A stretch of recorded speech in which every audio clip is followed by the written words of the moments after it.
If you get used to using food as your source of dopamine and pleasure, you're then more likely to use food as your source of dopamine and pleasures. Welcome back to the Hale Fitness Podcast. I get to be your host today. I am Coach Katie, and I am joined today by Coach Christina and Coach Jay. Awesome. So today we decided that we're talking about a topic of emotional eating. And one of the reasons why I'm interested in talking about this topic is because it comes You're up sad a and lot. Hungry, is that why? Yeah. Actually, though, I'm like looking at my yogurt there in the distance, just like waiting for the day. But this is something that comes up for a lot of the people who I work with as some of the stories behind why they're struggling with their nutrition. Yep. And so I figured today we would get into what is emotional eating, how have we kind of experienced it ourselves, and then what are some of the factors that make it more likely to happen, which kind of leads to what are some strategies that you can do about it. Love it. Sound good? Yeah. So why don't we start off with this? When is a time that you can think back to when you ate food or drank alcohol to feel better? You go first. I guess I can think about the most recent. I mean, I've struggled with both, where I would look for escape in either alcohol or in eating just to get like that temporary relief. And back when I was teaching, it was like the fastest rush of like little like hit of endorphins I could get, like immediate satisfaction of like, I've had a really hard day. I didn't even get to eat my lunch. All I want to do is eat this handful of Reese's peanut butter cups. Mm-hmm. And so I would do that. And so like, I even kept some in my classroom at the top because I was like, this is the only thing right now that's going to make me feel good. Mm. So having it like easily accessible, like I planned for it, I knew it, and I like made it available for me. Yeah. Yeah. So the feeling was, I'm feeling stressed. And I really felt like nothing else could give me that little bit of relief that I needed. Yeah. Yeah. I struggle a little bit with this one because I have this like visceral reaction. If I ever feel like I am dependent on something, then I quit it immediately. Yeah. And so, maybe it is, for me, it's like a little more like I'm bored, and I don't like this feeling of being bored. Yeah. And so, like, let me go, whatever, look for, what kind of cookie they have at the store, or, have a beer or whatever it is. I would say, and so I guess I can't say like, I had this like stressful job and it made me do this thing. Yeah. But there's definitely a correlation between the amount of like stress that I had and the amount that I would eat or drink. Yeah. But I can't say that it's like a direct like, this is going to make me feel better. Right? It's just this set of habits where I overeat or, drink too much or whatever tends to happen around the time where I have the high stress. Yeah. Yeah. So less like, I had a stressful day, I'm going to go home and soothe myself this way. Yeah. And more like, maybe I get to the end of the week and I'm like, whew, feeling it. And what sounds really good right now is a beer, hamburger, whatever. Yeah. I can't think of one time, but it's a little extreme. Yeah? Well, now I want to know about it.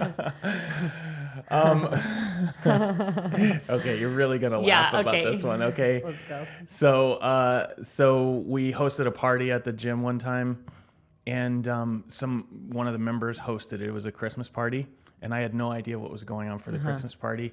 So I walked in, and they held up this Santa costume. Oh my gosh, right. And they said, you got to put this Santa costume on. And then they had like the treatment room. It was all set up as like Santa's workshop. And they said, you have to sit in this treatment room and people come and sit on your lap and tell you what they want for Christmas. Oh my God. Oh my God. And the saving grace was they gave me a bottle of whiskey And Oh my so gosh. I was like really embarrassed. So I drank like half a bottle of whiskey in like an hour. Oh my So gosh. that little, maybe, that little high anxiety, drank a lot, Yeah. left that party in like 90 minutes. And Yeah. that was not a good night. That's so rough. High anxiety. I mean, it's so interesting because I was looking at some research around, are there specific emotions that seem to compel eating or drinking more than others? Yeah. And there's this kind of interesting study in Australia that looked at like, there was a really close tie for second, but the first was like far and away the most common emotion that spurs eating or drinking. Can you guess what it is? I mean, I would guess just anxiety, right? What we call anxiety. Yeah, that's what I was thinking yeah. too. So anxiety isn't a tie for second with things like depression, loneliness, but boredom actually was like number one by far. Wow. How interesting, right? Okay. Because that's not the way I necessarily experience emotional eating. Same. But interesting to hear you describe like, like I'm bored and I want a snack. It's like, Right. great. Yeah. All right, I won. So that being like one of the main causes. But then the others being depression, overwhelm, stress, anxiety, like that suite of emotions. And then way more connection between negative emotions than positive ones. Even though some people do also eat when they experience any big emotion, anything that like dysregulates them, positive or negative. I never thought of boredom as an emotion. Same. Yeah. It's almost like the lack of emotion. It's like, is white a color? Well, it is. Actually, it was interesting because you can really go down rabbit holes in this stuff. And it turns out like boredom, so there's like 5 big broad emotions. And in fact, we have our little emotional wheel over there of like anger is one of them, happiness is one of them, disgust is one of them. I can't remember off the top of my head what the others are. But basically is like boredom used to be classified in the like depression category, but it's like, no, people eat because they're depressed and not necessarily bored. Anyways, like long story short, now boredom has its own special category. Yeah. So okay. we're not the only ones who have questioned this. Great. What is it? In that case, I am an incredible emotional eater then.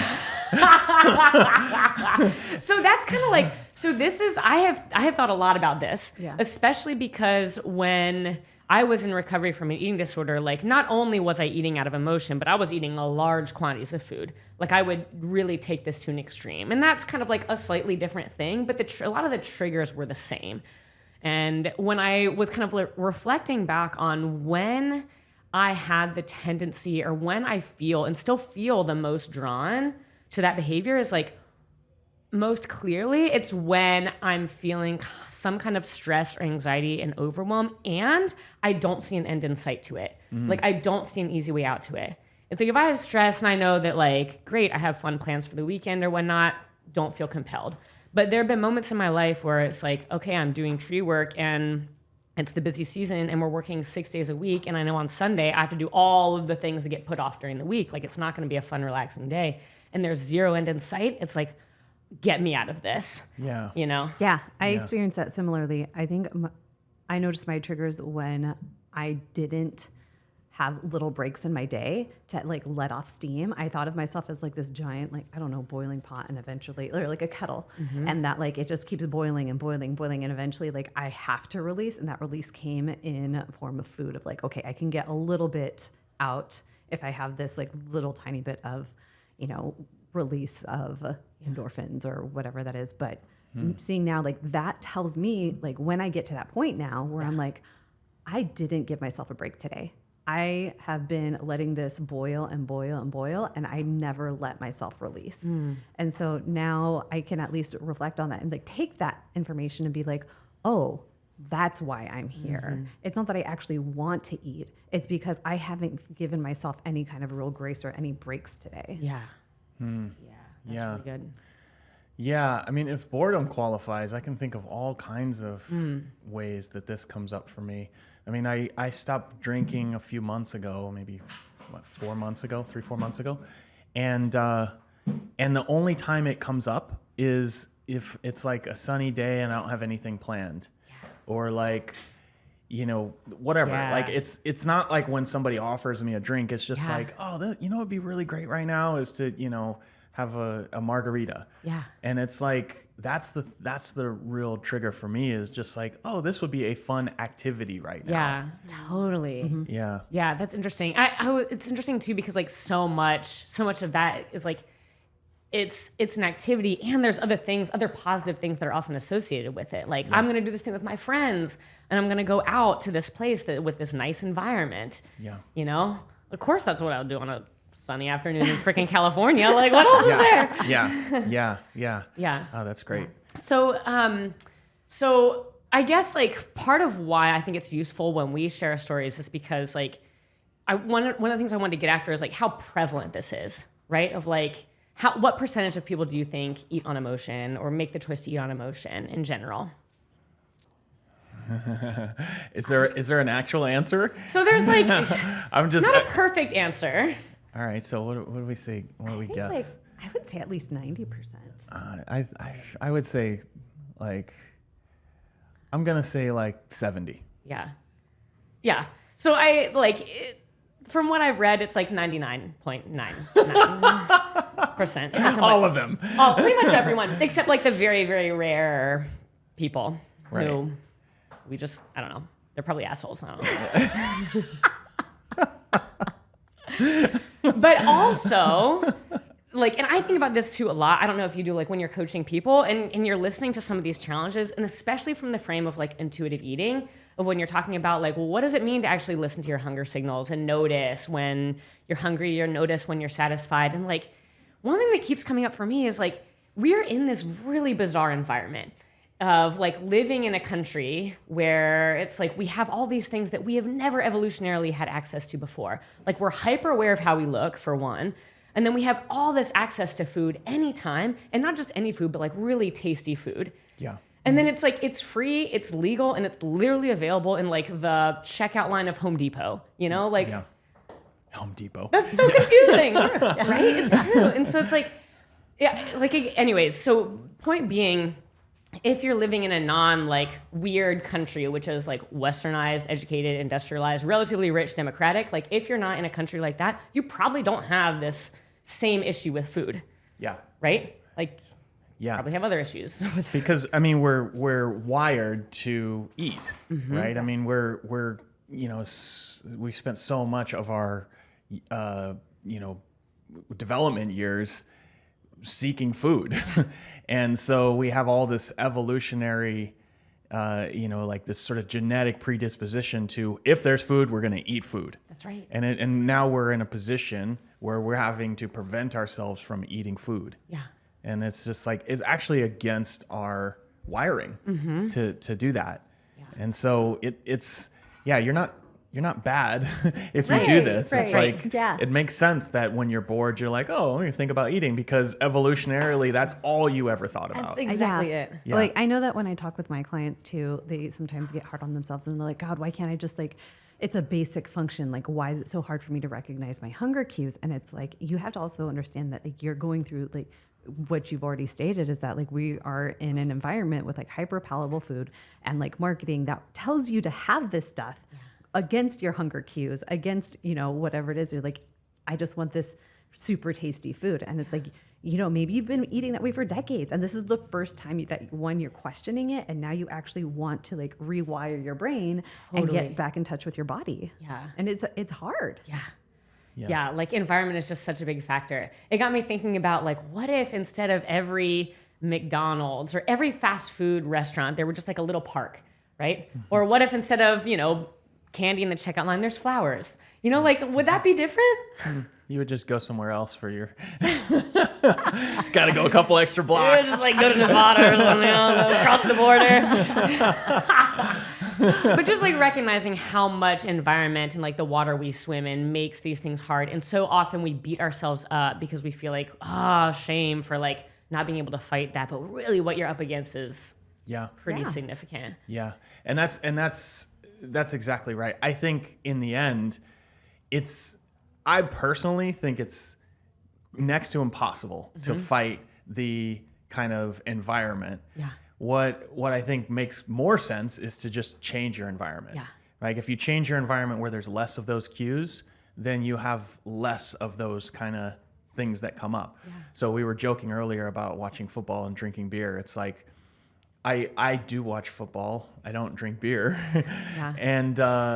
And one of the things I do when I watch football is I skip through all the commercials because I don't want that sort of input. And I almost never watch commercials for anything because if you watch the commercials during a football game, like it's most of it is about food and trucks and stuff. But anyways, but it's like mostly about food. Yeah, that's right. And it's like you could have food delivered at your door for $8.99 right now. And so by just eliminating that stuff from my environment, I have less of that sort of, ooh, you know what would be great right now? Food. Yeah. So this is good. Like this is kind of getting into what are some of the factors that contribute to us being more likely to emotionally eat, and like environment and messaging and how often you're like seeing those messages is one of them. Yep. What are some others? So for me, there are associations, right? And so like I said, like a sunny day with a free afternoon is like, let's go to the beer garden, right? Yeah. And so, you know, there are these kind of associations when I feel these sort of urges. And one of the things that I've been working on is reassociating those times. You know, it's like, okay, sunny day, free afternoon, instead of thinking, let's go to the beer garden, it might be, let me go for a walk or let me take a nap, right? Or whatever, go play basketball with my kids. And it doesn't, you know, I might do that once or twice, but the association only changes after I do it like dozens of times. Right. Yeah. Yeah. So sunny day, basketball, sunny day, nap. Yeah. Yeah. In California, every day is sunny, so I'm sorry about that. I don't know. Oh, yeah, actually, it's mad cloudy right now. Give it an hour. Yeah. Okay, that's good. Okay, what else? What else is a good factor? I think for me, it was, the most success was when I would, like I said before, break up my day. So before I would even start my day, I started meditating, even if it was like 10 minutes in the car, because I felt like that told me, like, one, I have control over my actions. I have the control to break up my day, and I can do something for myself. And so, like, with those three things, I felt just more empowered and less out of control of like my circumstance or like of a craving. So starting my day by taking control really helped. Yeah. Yeah. That's really good.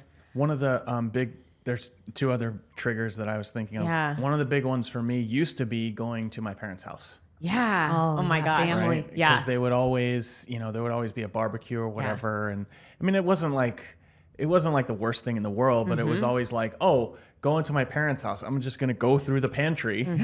Oh, look at that. They have new food that I don't even have. Totally. Oh, 100%. Yeah. Oh, I never get. I think I'm macadamia nuts. Totally. Oh, that's awesome. Yeah. Wow, that's so benign. My mom was like, I got pizza rolls. I got toaster strudels, man. Yeah, well, look at the calorie content of macadamia nuts. You can crush pizza rolls. It has like the highest fat. Oh, yeah. Actually, like, it's been the so nuts. useful with macros. I think you recommended this to me at one point, by the way, of like, oh, shit, I got 20 grams of fat. All I have to do is have like 6 macadamia nuts and I'm there. Yeah. So easy. Yeah, that's Anyway. useful for you. Useful. For me, I'm never gonna eat 6 macadamia nuts. It's either the whole bag or don't bother. Yeah. That's so interesting that family. Tell me more about that, Jay. The whole bag or nothing. yeah. That's another podcast. The other thing is the holidays, right? It's just like, we're coming up on, it's, September, but like in the next few months, we're going to have the holidays. So it's like weather changes, you start having parties, people inviting you to stuff. And there's like, a little bit of social anxiety, and then you're like, great, I'll just like temper this by having, a beer or, some pizza or whatever it is. And then that becomes like a whole thing. Yeah. You start that around Thanksgiving and then it doesn't end until January. So these are like two big triggers for me. Yeah, that's so good. You're actually both tapping into too, like some of kind of through research we know is like the factors that contribute the most. And like family is a huge one. Yeah. And it's like, not only is it family visits or like returning to a place of your childhood that has these different associations for you, but it's especially true for families where parents were hypercritical of your food choices when you were young. So if you were on a diet or parents were really critical of what you were having when you were a kid, your probability of emotional eating skyrockets as an adult, interestingly. That's interesting. Yeah. And then the emotion one is another big one that you mentioned of like, well, I found when I control my emotion or when I feel like I have some sense of control, that I am able to resist that urge more, or maybe that urge just doesn't even come up. And that's the other big one is like, if you have poor emotional regulation, there's some really interesting studies around like people's ability to name emotions. And those who had a worse ability to name emotions also had a harder time with emotional eating. So it's that sense of like, can I even tap in and notice what I'm feeling and exert any kind of control over that? And if the answer is no, then oftentimes people will look to external ways to regulate their physiology or regulate their emotion. So, okay, that's all sounds really complicated. To me, it sounds like when you're feeling good about yourself, then your mood swings are less high and low. And when your mood swings are less high and low, then the chances for emotional eating decrease. Yes, and like I would say it has more to do with do you believe that you have any control of your emotion? Right. Yeah. If the answer is no, things just happen and I'm at the whim of the things happening, then it's like, great, then I'm going to look elsewhere, not inside, to regulate my emotion. Yeah. Or even, the ability to do like self-reflection, like even if you stop, are you able to look within and be like, oh, this is, anger or this is stress. Like for some people, and I know for me previously too, like that was hard. Like I would look in and be like, I don't know. I just feel like a wreck. I know I don't feel good. Yeah. And that's often what my marker was. I don't feel good or I do feel good. And like, that was it. I couldn't get any deeper than that. Yeah. Yeah. And then it took like a lot of reflection and like to where I am now, where I'm like, oh, okay. I can see now, like I'm overwhelmed because I haven't been able to take a break throughout the day or, for X, Y, and Z. And it takes a while to get there. Yeah. And it's like, I remember when I was teaching, we would go like through the emotions and like, I was like, we never did this in kindergarten. I was like, we didn't go through this emotional chart. And like, we didn't ask kids to like name their emotions. And like, here I am with them learning. I'm like, oh, okay. When my fists ball up, I'm angry. Like something as basic as that. Yeah, that's super interesting. I have many thoughts about this. I'm curious, like, how do you measure that? Yeah, that's super hard. All of this, like a lot of this stuff is self-reported. So it's like anecdotal. Yeah. And it is like, it's super hard to measure. A lot of these studies too are done on for people who are like in some kind of clinical setting for obesity. Yeah. So it's like, you're looking at people who are also kind of on the extremes and like kind of making deductions from that. Yeah. Maybe not as perfect, but like, Yeah. yeah. So, yeah. Okay. Cool. I like this. I do think it's like really interesting because, I would say that I definitely feel comfortable sort of naming my emotions, but I almost feel like there's another level to that. It's just like once you feel comfortable with that, then recognizing that you're going to have them and they don't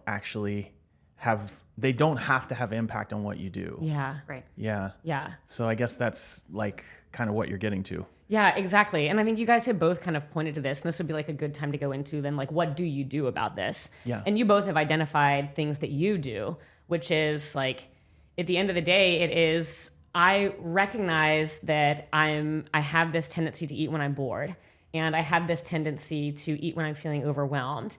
And so you have done some reflection of like, I want to change that habit. And so you've taken these steps of like, okay, when this episode happens, when I'm eating out of this emotion, whatever it is, it's like, what's my environment like? What are the things that are happening around me? What happened earlier in that day or what happened earlier in that week?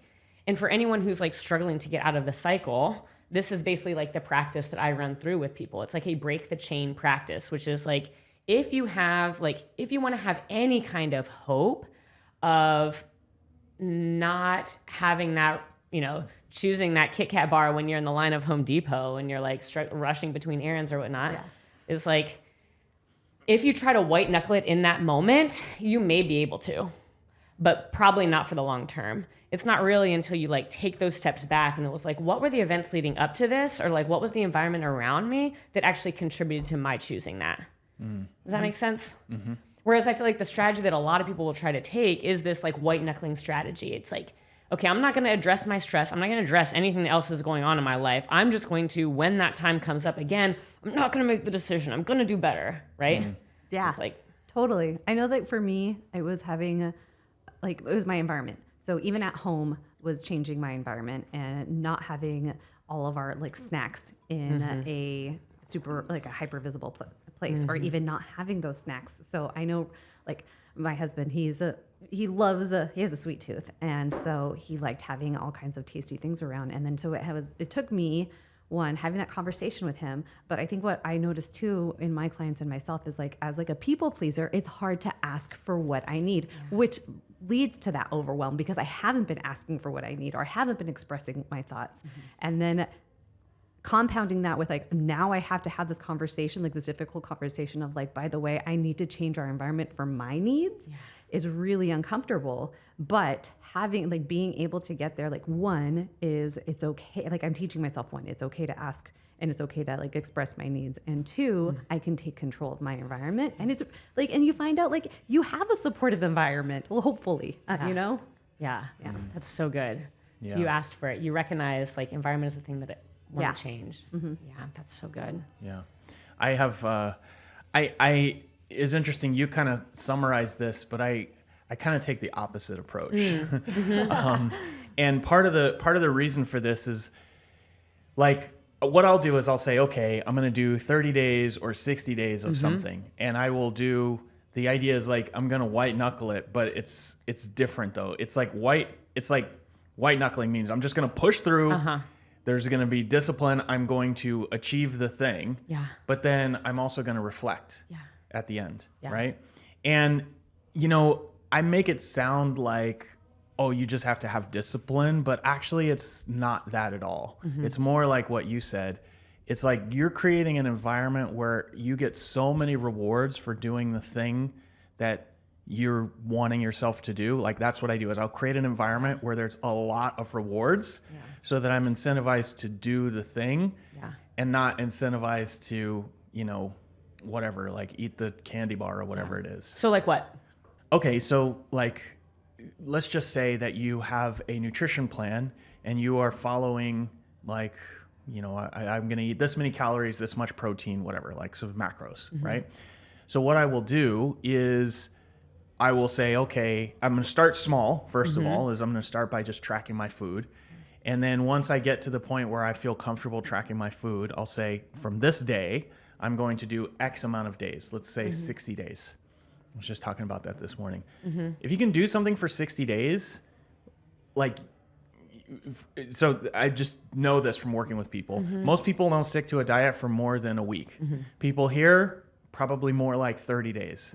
But 60 days is enough for you to develop the habit and see results, which motivates you to keep going. So I always pick like 60 days to 100 days. So I'll say, I'm going to hit my macros like within, 10 grams every day for 60 days. And when I'm ready for it, that's what I do.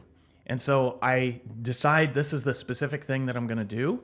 And there's a reason for it. Maybe I want to lose some weight or gain some strength, whatever it is. So I say, this is the specific thing. So winning looks like hitting my macros every day for 60 days, right? So that's the first thing. Then the second thing I'll do is I'll make it hard for me to fail, right? So I'll have like, I'm going to do meal prep every week. And I have like a simple recipe, which you link and you can see. Link below.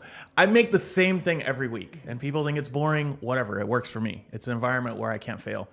So that's the second thing. The third thing is I will track as many things as I can so I can give myself as many ways to win as I can.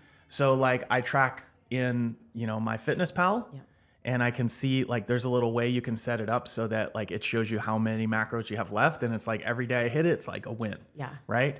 I will track how many days in a row I hit in my journal, and like 2 or 3 days in, you're like, oh, I want to keep this streak going. Right.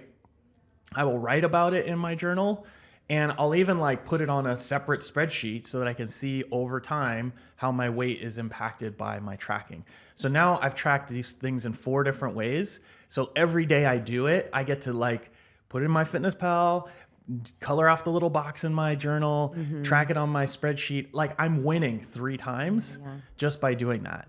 And so it's just like, I'm reinforcing. Wow, I'm kind of getting this, right? Yeah. And then, you know, the other thing I'll do is, because let's say the goal is to lose weight, I'll weigh myself every day. Now I'm not going to win that one every day, but I can see the outcomes that happen because of the habits. And so all of it just comes down to like, how do I create an environment where I can win? Yeah, that's so good. You mentioned in the beginning that you'll start when you're ready. Will you tell me like what tells you that you're ready? Is it when things get less hectic? Yeah. How do you know? So, so this is really great. Like, so we're talking about emotional eating, and like your emotions are unreliable, right? Like you're going to feel great one day. You're going to feel horrible the next day. You're going to be angry at, you know, me one day, and then you're going to love me the next day, right? It's just like your emotions are unreliable. What is reliable is the things you do on a daily basis. So what I'll do is I'll start with something really simple and small. So like I said, you know, 3-4 months ago, I stopped drinking alcohol. I used to drink alcohol once a week. So it's just like, you know, I'm going to stop drinking alcohol on Monday. Yeah. Super easy. All I got to do is like make it through Friday, and I've gotten through a whole week. Okay. You know what I mean? Like, so I'll start with something really simple. And this is from years of experimentation. I used to like do everything all at once, and I would just like 3 days in, I'd be like, I just cannot handle the cognitive load of trying to do everything. Right? So I would start with something really simple. For me, it's always like, you know, like a great example would be you work out, right? Okay, I'm going to work out every day, you know, do some sort of movement every day. Once you get a couple of weeks into that, for me, it takes about a week or 2 of that before I'm willing to add the next thing. Okay. And then the next thing might be, I'm going to track my food. All right. So then another week or 2 of that. Now I have experience with this. So like a week or 2 is probably enough, but if you've never done it before, maybe 30 days, right? So a week or 2 of that. Now I'm becoming the kind of person who can show up every day, and I feel consistent. And so that, going back to emotions, I've shown up every day for 2 weeks at the gym, right? Or I've walked every day for 2 weeks. Now I'm starting to feel like I'm the kind of person who does what they say they're going to do. And that makes me motivated, to do another thing. And then I do another thing, and then I start to feel like, oh, I did this thing and this thing. And again, I create the environment, I'm tracking the stuff, et cetera, et cetera. So it's incremental. You're not going in and trying to change 5 things at once.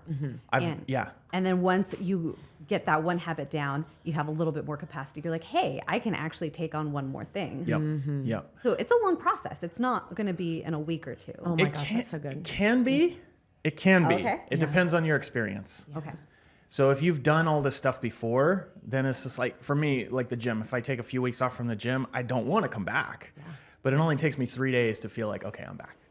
You know what I mean? Right. If I haven't been in the gym for several years, it might take me a couple months to feel like I'm back. You know what I mean? Yeah. So it can be fast, but generally, like if I was to give someone a guideline, I would say if you have 0 experience, let's just take 1 month for each thing. You know what I mean? Let's start by getting you to show up for the gym. Okay, you're the kind of person that goes to the gym. Let's start by tracking your food. Okay, you're the kind of person that has awareness, you know, 30 days of the gym, 30 days of tracking, 30 days of hitting your protein. Like you're going to get most of the results by then. And it's like, you talk about like making it a long-term thing. If I can introduce a new thing every 30 days, now all of a sudden it doesn't feel like so much work. It's just like little bits of stuff. Yeah. And fundamentally what this sounds like to me is like this uncoupling of like, where do you derive your dopamine from? Yeah. Right. And it's like, one of the things that I was reading was the more you emotionally eat, the more you emotionally eat. Yeah. Which is like, if you get used to using food as your source of dopamine and pleasure, you're then more likely to use food as your source of dopamine and pleasure. But I do love this idea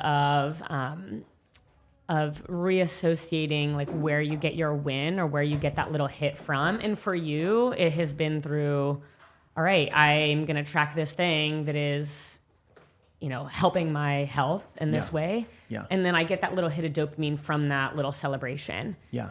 And I remember when I was trying to recover from disordered eating, like binging and purging, one of the things that I tried was, what if instead of getting this rush from having an entire bag of M&Ms on the weekend, what if I spread it out?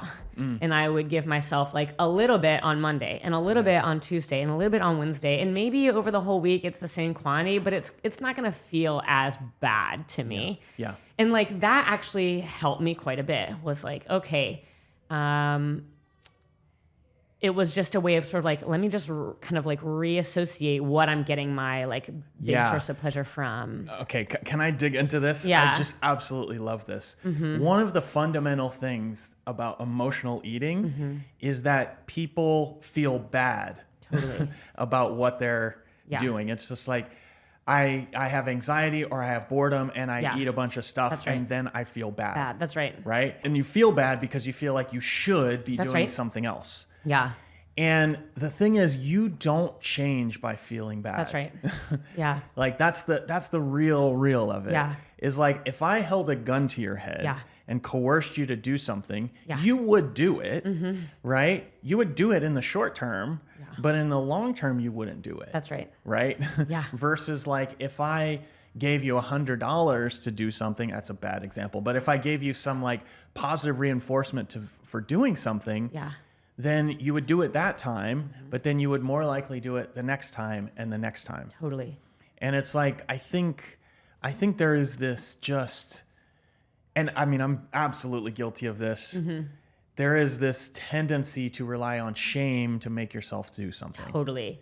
Yeah. And it's a cycle. And we see it over and over again. It's like I overate or I ate something that I didn't quote unquote want to eat. Yeah. And And now I'm adding this layer of shame. And so now I feel bad. And so I'm inclined to take this dramatic action, like never doing that again, or I'm starting this strict thing on Monday or whatnot. And then that can only last so long. And then you're back to doing this thing again. And it's like, comes back to breaking the chain. Like, where do you break it? Well, yeah, because you feel bad. That's and right. in order to feel better, you want to do that thing. That's exactly it. Yeah. So the thing that I have discovered personally for myself is I will never change by feeling bad. I mean, I can make myself do stuff for sure. Yeah. Right. But if I feel bad the entire time, like I will resist that. I am a what do you want to call it? Anti-establishment kind of person. Like, I don't like doing it. I don't like rules. I don't like following rules. I don't like doing things because people told me to do. I could say like, whatever. I could say like blue is my favorite color. And if you say blue is the best color, I'll be like, what about red? Yeah. Right? Yes, that's right. So like, I hate rules. And so I don't use them. Yeah. What I do is I figure out ways to make myself feel good, in the short term about things that are going to help me in the long term. Yes, totally. And so it's really funny. There's actually a lot more when I talk about following macros for 60 days. There's a lot more positive reinforcement around that than anything else. So it's not just like that I'm doing those 4 things where I'm tracking or whatever, but it's also like I talk to my friends about it. Yeah. Right. I share the results with folks at the gym. Right. People say, hey, you're looking great. Yeah. Right. I do better in the workouts. Like all of these things make me feel great. Yeah. And those are the things that motivate me to keep going. Yeah. You create this like positive reinforcing cycle. Yeah. Yeah. Yeah. That's really good. I think similar, like this kind of leads me to like, okay, if we were to make our top 4, I have like 4 items that I'm like, okay, if this is a thing that you struggle with, here are the things that I would suggest. Yeah. And that's such a huge one, is like catch yourself winning in other ways, or find other ways. What, is that number one? No. Okay, you said you had 4 things. I need to hear a list of 4. Okay, well, there's one that we haven't really talked much about, and that is one of the factors that leads to emotional eating is just having a nutrient deficiency. Oh yeah. So it's like it turns out if you're not eating, and there's like ones that are the most common and lead to it. Like vitamin B is one, fatty acids is one. There's a couple others, but it's basically like we know most common nutrient deficiencies in this country are protein, omega-3s, micronutrients, basically vitamins and minerals, and water. And so like, how would you know if you had a nutrient deficiency? you probably wouldn't, honestly. I didn't for a long time. I just thought that like I always was gonna feel like this level, like it was normal to feel tired, and it was normal to have mood swings, and it was normal to have all of the cravings. Yeah. And it wasn't until I, started eating healthier, more nutritious foods. And actually for me, it was like, I'm trying this other diet. I did it for like nefarious reasons. Yeah. But it wasn't until I started doing that, I'm like, oh my gosh, Yeah. like I actually don't have to have this weird energy dip at 2 p.m. every day. Okay, so actually you just answered the question. So one Yeah. way to find out if you have a nutrient deficiency Yeah. is eat a balanced whole food diet. Exactly. Something like you were doing, like some sort of paleo Yep. or Paleo, yeah, Whole30, like pick your 30, yeah. favorite, whatever. Yeah. So basically fruits and vegetables, nuts and seeds, some fruit, little starch, no sugar. That's right. Meat and vegetables, nuts and Yeah. seeds. Yeah. But yeah, so basically like eating kind of a balanced whole food diet and then, seeing how you feel. Yeah. And then potentially going back to your previous diet, see how you feel then. That's right. And you can kind of tell like whether you've had a deficiency or That's not. totally right. And like Yeah. I see it over and over again with clients, and it happened to me. Whereas like suddenly now, all this like this same compulsion that I used to have to emotionally eat is like It's gone. It's gone. Yeah. And it didn't mean that went away. Yeah. For me, what it ended up identifying for me is that like, oh, now the reason I'm doing it is because it's habit. Yeah. Not because I have this like physiological drive to do it. Yeah. And I noticed that in clients. I was just having a conversation yesterday, and it was like, wow, we added more protein, and suddenly my snacking and my desire to snack went from a 100 to a 60. Yeah. I'm still doing it, but now it's because of like, I have this association, I have these habits. It's like, great, now that's what we can work on. Yeah, I find that to be true of people that undereat protein. It's Mm-hmm. like if your body is going to want a certain amount of protein. Yeah. And if you don't provide it that much protein, then it will eat more of the other stuff. That's right. Looking for that protein. 100%. I mean, even if you're eating like whatever, a bag of Doritos, there's still some protein in it. Yeah. Right. Yeah. But it's not enough to satisfy your needs. So you have to eat a whole lot more of It's it. so true. There's Yeah. actually a whole hypothesis built around that. They did this study with ants. Do you know this? No. It's like they did that to ants. Why they chose ants, I don't know. But it was like they gave ants high protein food and then a lot of low protein food. And what they found was that the ants who ate the high protein food stopped when they had gotten enough protein. The ants who had low protein food would just continue eating, even beyond the point where like their stomach, like their abdomen is literally exploding. What? Isn't that crazy? Wow. Yeah. Okay. Yeah. You got that? Eat more protein. All right. But it's one of the things like I felt like I was trying to white knuckle emotional eating for almost a decade. Yeah. And it wasn't, and I discovered by accident that it was like, oh, if I resolve these nutrient deficiencies first, actually it doesn't make the other problem go away, but it makes it way easier to solve. Yeah. Yeah, because your body's not physiologically wanting right. to do it. It's just a habit. Yeah. Oh, there's okay. Bell. Yeah. So that's that's step one. That's number one. Okay. And then so- step two is doing the break the chain exercise. Basically like looking now, okay, now that maybe my cravings are reduced a little bit, I'm not emotional eating as much, but I still am. Great. What are those, what's the environment like? Going back and looking at what happened that day, what kind of what was the thing that happened before the thing? So this is like reflection. How would you do that? That's right. Write Usually it have somebody down? write it down. Yeah. Yeah. Okay. Yep. I had this snack at lunch. Well, what happened before that? Oh, well, I was just doing this exercise with someone. I was doing this online course, and it was something that I put off because I didn't want to do it. Oh, so you were doing something that you didn't want to do, right? And Yeah. and there was a time dimension to it. Like, Yeah. you had this level of like, Yeah. right? So, Yeah. oh, interesting. Maybe there's an association there. Yeah. What's really great about that is it actually kind of gets back to like what is learning. Yeah. Like you can know things. Yeah. I know that the right way to eat is this, but until you do it, Yeah. you don't actually learn it. Yeah. And so what you're saying is just like, I know that I shouldn't be eating Doritos, but until you do it or not do it and make some reflection, you don't actually learn that like, hey, this is probably something that's not going to serve me. Totally. Yeah. And honestly, and I've seen it 1,000 times too, probably not 1,000, maybe 100, maybe 20. Anyway, where it's like, okay, I've got it. I know the association, right? It is when my partner does this, and when I get together with my family on the holidays, like this is where I have the strongest urges. And it's like, that's as far as they get. They actually don't get to figuring out how to solve it. Yeah. And that's actually okay. Yeah. Like step one is just figuring out what that thing is, but don't expect once you've figured out what that thing is to suddenly have it resolved the next time it comes up. Like you have decades, most people have decades of these habits kind of like built up, and it's just not going to happen by, I have an awareness and I'm immediately going to change. Yeah. Oh yeah, awareness is like 80% of solving a problem. So you have to start with that. That's right. And then you figure out, okay, well now I know this is coming up. Yeah. There's a long list of solutions of things we can do. Totally. Yeah. Okay, cool. What's number 3? Okay, so that brings me to self-soothing. So do I have, Brendan Burchard, who wrote High Performance Habits, he has this saying that the ability to self-soothe is the ultimate competitive advantage. And I love that because it kind of What is self-soothing? Okay, great. So this is, I feel badly about something. Can I control that? Can I make myself not feel badly? What if I can't? Well, most people can't. Okay. Most people can't immediately. Yeah. But they can keep it from continuing on. So oftentimes, like what we know about emotion is like generally they last 5 to 7 minutes. And there's exceptions to this, like very strong emotions like grief and loss, trauma, we know lasts a lot longer. But most of your day-to-day emotions, 5 to 7 minutes. But what happens is oftentimes you feel that emotion and then you tell your story, tell yourself some story about it.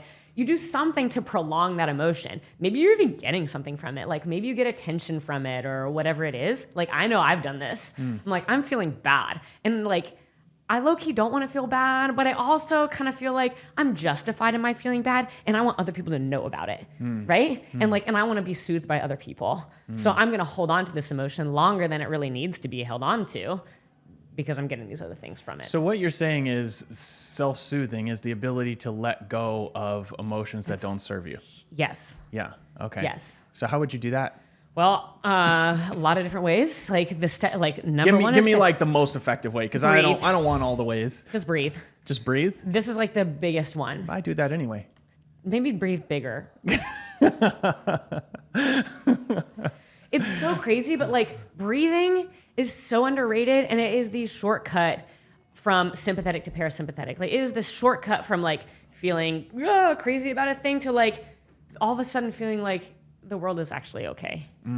Okay. So how do you suggest people breathe? Well, oftentimes when like these kinds of feelings and things come up, you don't necessarily have the ability to like, I'm going to just go walk into a quiet room right now and like close myself and take 5 minutes and like do this deep meditation. So it's the same way I would describe when to water plants. So I used to be a landscaper basically. And like you water plants when you have a hose in your hand, basically. Yeah. It's like there's no right or wrong, just like do it when you've got to do it. Yeah. And same with breathing. It's like, great, I'm doing this podcast with you, and if I start to feel myself get a little bit regulated while you're talking, I'm just gonna take a big breath. Yeah. Yeah. And usually it's like 3, 4 big breaths, like big inhale through the nose and then exhale until you have nothing left in your lungs and hold it for a little bit. Yeah. Great. Yeah. Will be enough to kind of bring you down. Yeah. So I love this. It was a loaded question about breathing. I do breathing every day. Yep. And in fact, when I think about all the different things that I do, that breathing is a big part of a lot of those things. Yeah. So it's, self-soothing.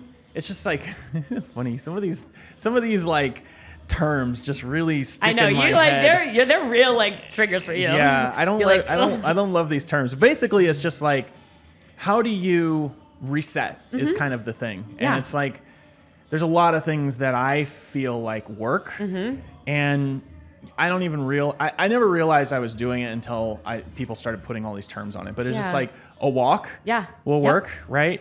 Breath work, like, like 15, 20 minutes, like Wim Hof style breathing, whatever. Breath work, a workout, right? These are all things that make you kind of more aware of your breath. Meditation, right? Is Yeah. another thing, maybe not necessarily breath, but like, just being more aware of what's going on.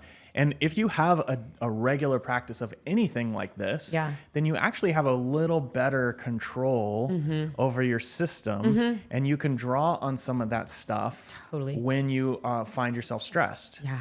Right? Yeah, that's right. It's like you put in the practice before the rubber meets the road. Yeah. And then when the rubber meets the road, you've already got the tool. Yeah. Yeah, that's right. And so, like, a good example is people that, I used to work out every morning, and the folks that come in 5:45 in the morning will definitely relate to this.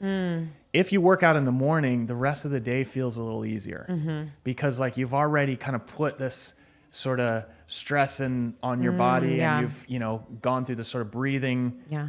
type of thing, and then the rest of the day doesn't feel like so difficult, right? So, I mean, one possible way you could approach this is, do you have a regular practice that gets you exposure to your breath or something similar? So workouts. And most people don't, Yeah. is what I found. Like, most people have nothing like that. Yeah. And I think there's something even bigger behind that. And I agree with you completely. And I've also seen it where it's like, sometimes it's breathing helps people. And sometimes it's like, what is another activity that you legit enjoy? Yeah. And you enjoy enough to keep you from like wanting to go to the cupboard.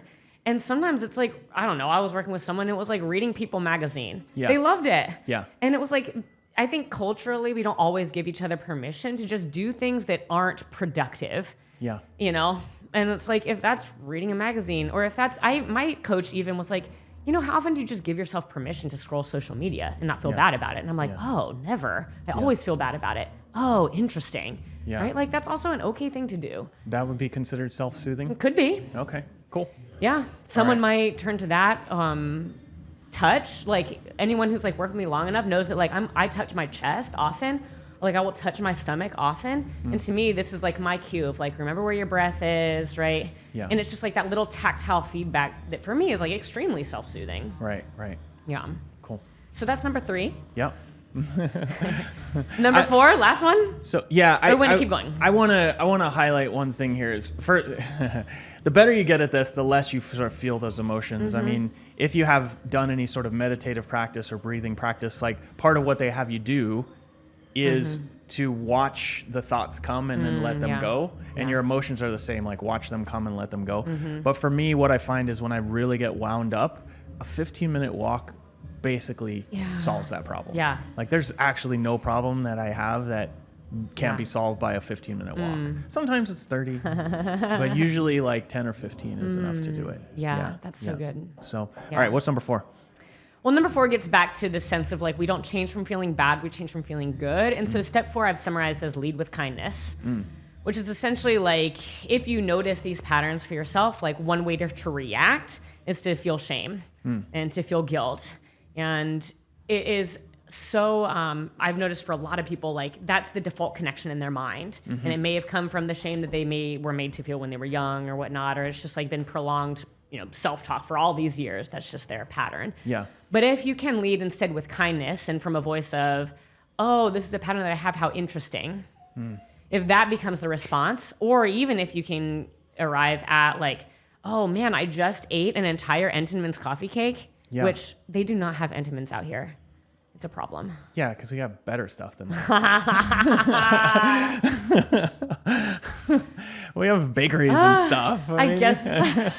You don't have to get a factory cake.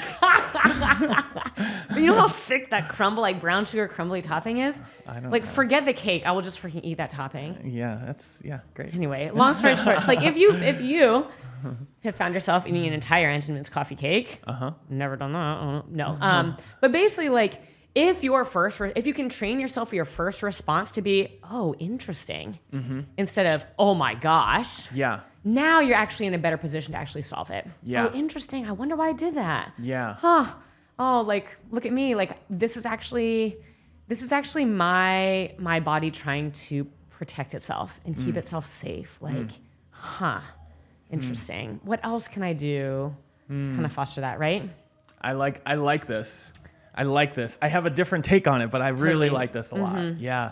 I had this actually recently because, I've been tracking my macros and I cut myself down to like 2,100 Right. calories, which is like not a lot of food for me.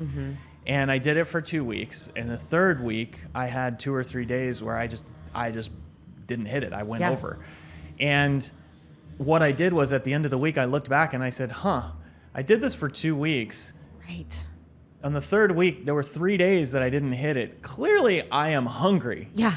So let me change it so that I'm eating more calories so that I don't feel that same feeling. Yeah. Right? Yeah. And it's like, rather than, each of those days going, oh my God, I suck. Yeah. And it was, now I have some practice with this, but like that was the thing. It's like, Yeah. I'm actually hungry. This is not enough calories. I'm going to change the calories. Yeah. Now I didn't do it on the day. I did it afterwards upon reflection. Yeah. Right? Yeah. I would say like, it's like, man, surround yourself by people who do this because you do this extremely well. Like, I cannot even think of the last time where it was like, oh, this thing happened to me. Like, I suck. Like, like, I just haven't ever heard you do that. Right, It's right. It's almost always framed around like, this didn't feel good. What was it? Like, it's very, very rarely is it like, man, I'm going to do better tomorrow. No, Yeah. It's like, what were the conditions that led to this? And let me see if I can change that. Yeah, it used to be like that. I mean, it wasn't, it used to be like, oh man, I suck. Why can't I get this done? And it's just like, and now it's like, okay, now that's interesting feedback. Yeah. But actually what I'm getting to now is like, how I feel about it doesn't matter at all. Yeah. Whether Yeah. I have the source, whether I figured out that it was some trauma that happened in my childhood or something my mom said to me. It's like, I mean, I'm in my 40s. Some shit that my mom said to me when I was 15 years old, if it still matters right now, I'm doing it wrong. You know what I mean? And it's like, and it might still come up. Yeah. Right? It might still come Totally. up. But my thing is like, if I'm doing the actions, then how I feel about it does not matter at all. Yeah. And so what I've really focused on more is like, okay, I want X result. I'm going to do Y actions. Yeah. And every, let's say for 100 days, I'm going to do Yeah. Y things, Yeah. right? Or Y actions, right? Now, every single day of that 100 days, I could be like, oh my God, why do I have to do this? Right. Yeah. I really don't want to do this. Oh my God, I don't want to Yeah. do this, right? Yeah. Every single day of those 100 days Yeah. might be like that. And I might actually feel like I am, such a piece of crap for, like I might feel terrible. But if I do the action every day for 100 days, then I will get the outcome. And it doesn't matter whether I am a good person or a bad person or whether I'm emotionally adjusted Yeah. or like emotionally a total train wreck. Yeah. If I did the thing, then I get the result. Yeah. And you know what happens? And this is only something that I got with age. When you get the result, you start telling a different story about who you were. Yeah. Yeah. Yeah. You're just like, yeah. you're like, wow, I lost 100 pounds. I must be disciplined. I must be, whatever. I must be a gym person. I must be a this. I must be Yeah. a that. And Yeah. you start telling that story, and then all of a sudden, the story of whatever happened in your childhood starts to change. That's right. Yeah. Yeah. Yeah. And so it's like, it's super interesting. You don't have to feel amazing about all this stuff. It helps. And it makes it more so that you'll do it. Yeah. But whether you feel good about it, bad about it, whatever, if you do it, then you can start to tell a different story. Yeah. And I think that's where like the emotional eating part, I've never focused on not eating M&Ms. Yeah. Right? I've only focused on eating other stuff and reinforcing that. Yeah. Oh, I want to achieve this. Oh, Yeah. I want to, Yeah. I'm going to do this half marathon. That's right. And I would like to lose 15 pounds Yeah. doing it. Yeah. And I would like to not feel terrible when I run for the training runs. So I'm going to eat XY food. That's and right. it's all going to reinforce itself to become the person who runs that half marathon. Yeah. Yeah. That's it. Yeah. As soon as I hear people start talking about like, I need to just not eat this, it like throws the red flag for me. That's like, Yeah. well, then what is the thing that you do want to do? Yeah. Right? Yeah. Like, oh, okay, I want to be eating more of this. Great. Let's focus on eating more of that Yeah. and let the M&Ms be what they are. Yeah. People do what they are incentivized That's to do. right. I mean, it's just like, Yeah. yeah. I think we're I think we're all just monkeys that are trained to do tricks, right? And if you can learn how to train yourself to do the tricks that will serve you, then you will continue to do those tricks, right? Yeah. If you learn how, okay, here's where the anti-establishment stuff comes in. I feel like people that make Doritos and M&Ms and all this other stuff, Oh, they know all this. yeah, are training me to eat their shit. That's so exactly true. Yeah, that's right. And when I recognize that, it's like, wait, I don't want to fall for that. Yeah. I love it when like motivation for not doing that stuff is like stick it to the man. I'm like, yes, let's go. I can 100% jump on that bandwagon. I'm not doing McDonald's because fuck him, you know? Ronald never Who did cares, nothing for like, me. Yeah, who cares about my health? I just don't want to give it to the man. That's all I'm saying. Yeah, exactly. Great, let that motivate you. I'm here for it. I love that. So this is good. So like, you know, at the end of the day, I think like my hope with all this is for you, whoever is listening, to feel like you're not alone in struggling with this stuff. And but just because so much of our environment is set up to make this happen, it doesn't mean that you're powerless. Yeah, it's not your fault. And you can also do something about it. That's right. Yeah. So starting with eliminating nutrient deficiencies, identify your triggers or identify what causes some of the things, lead with kindness, and then self-soothe, reset, hit reset. Those four things. Yep. Write it on your refrigerator. Get a tattoo of it across your face. Let's not do that last one.